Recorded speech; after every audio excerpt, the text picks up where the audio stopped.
사랑하는 하늘이교회 성도 여러분, 안녕하세요. 오늘도 하늘이 5분 메시지를 통하여 하나님의 은혜를 받고 하루를 시작하시는 그런 아침이 되셨으면 좋겠습니다. 오늘 우리가 함께 보실 하나님의 말씀은 신명기 24장 14절에서 22절까지의 말씀입니다. 공궁하고 비난한 품꾼은 너희 형제든지 내 땅 성문 안에 우거하는 객이든지 그를 학대하지 말며 그 품삯을 당일에 주고 해진 후까지 미루지 말라. 이는 그가 가난함으로 그 품삯을 간절히 바람이라. 그가 너를 여호와께 호소하지 않게 하라. 그렇지 않으면 그것이 내게 죄가 될 것입니다. 아버지는 그 자식들로 말미암아 죽임을 당하지 않을 것이요 자식들은 그 아버지로 말미암아 죽임을 당하지 않을 것이니 각 사람은 자기 죄로 말미암아 죽임을 당할 것이니라. 너는 객이나 고아의 송사를 억울하게 하지 말며 과부의 옷을 전당 잡지 말라.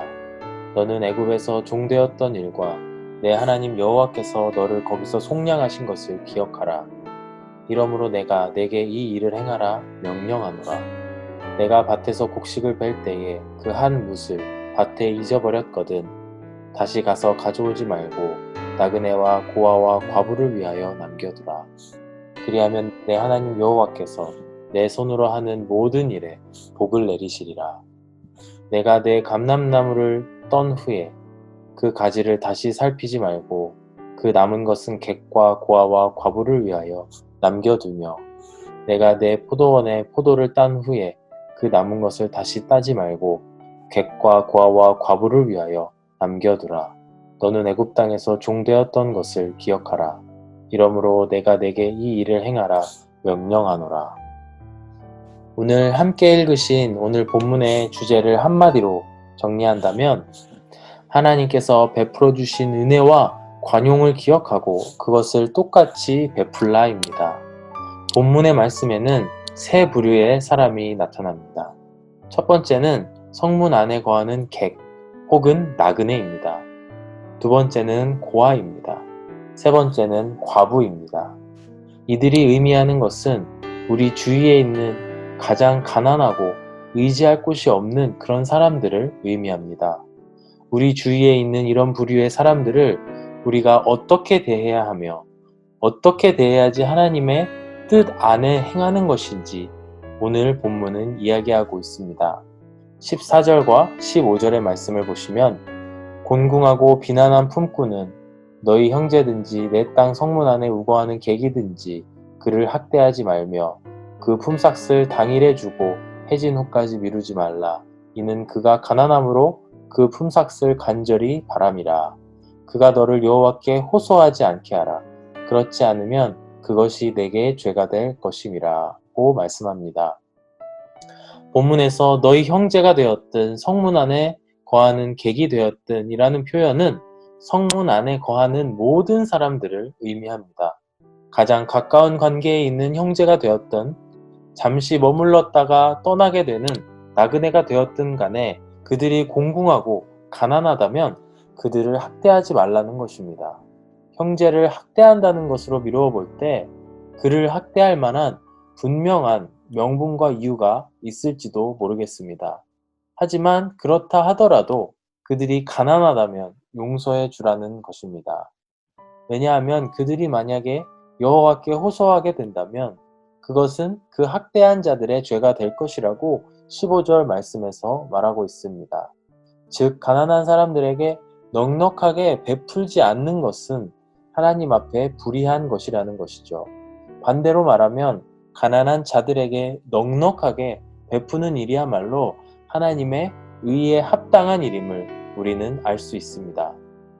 17절의 말씀에서는 관용과 은혜를 베풀어야 하는 사람들에 대해서 구체적으로 나타나고 있습니다.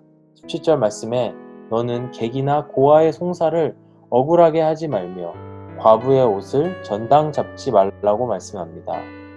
그러면서 그렇게 해야 되는 이유와 동기를 바로 애굽 노예 시대에서 이야기하고 있습니다. 18절 말씀에 너는 애굽에서 종되었던 일과 내 하나님 여호와께서 너를 거기서 속량하신 것을 기억하라.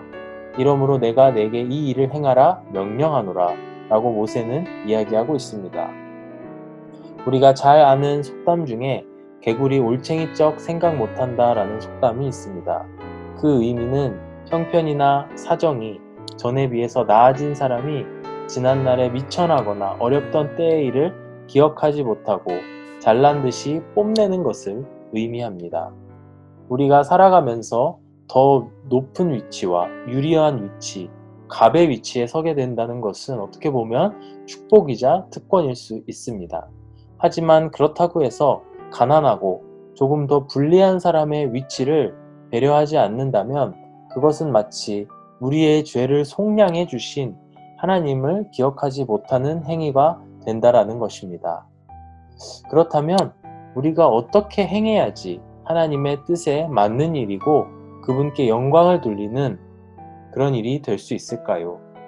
오늘 본문을 통해서 모세는 반복적으로 남겨두라 라고 말씀합니다. 19절에서 21절을 보시면 남겨두라 라는 말이 반복해서 나옵니다. 19절 말씀부터 보시면 내가 밭에서 곡식을 뺄 때에 그 한 뭇을 밭에 잊어버렸거든 다시 가서 가져오지 말고 나그네와 고아와 과부를 위해 남겨두라. 그리하면 내 하나님 여호와께서 내 손으로 하는 모든 일에 복을 내리시리라. 20절 말씀에도 비슷한 내용이 나와 있습니다. 내가 내 감람나무를 떤 후에 그 가지를 다시 살피지 말고 그 남은 것은 객과 고아와 과부를 위하여 남겨두라. 또한 21절에서도 내가 내 포도원의 포도를 딴 후에 내 남은 것을 다시 따지 말고 객과 고아와 과부를 위하여 남겨두라.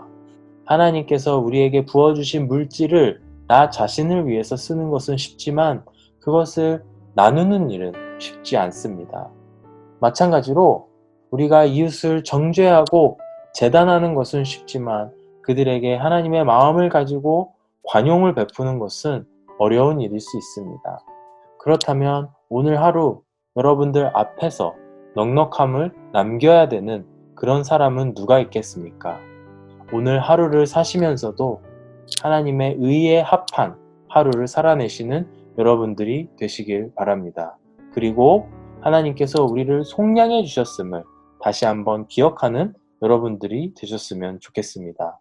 반대로 혹시나 여러분들이 놓여져 있는 상황이 객이나 고아나 과부와 같은 상황이라면 하나님의 사람들을 통해서 하나님께서 베풀어 주실 그분의 은혜를 기대하시고 기다리셨으면 좋겠습니다.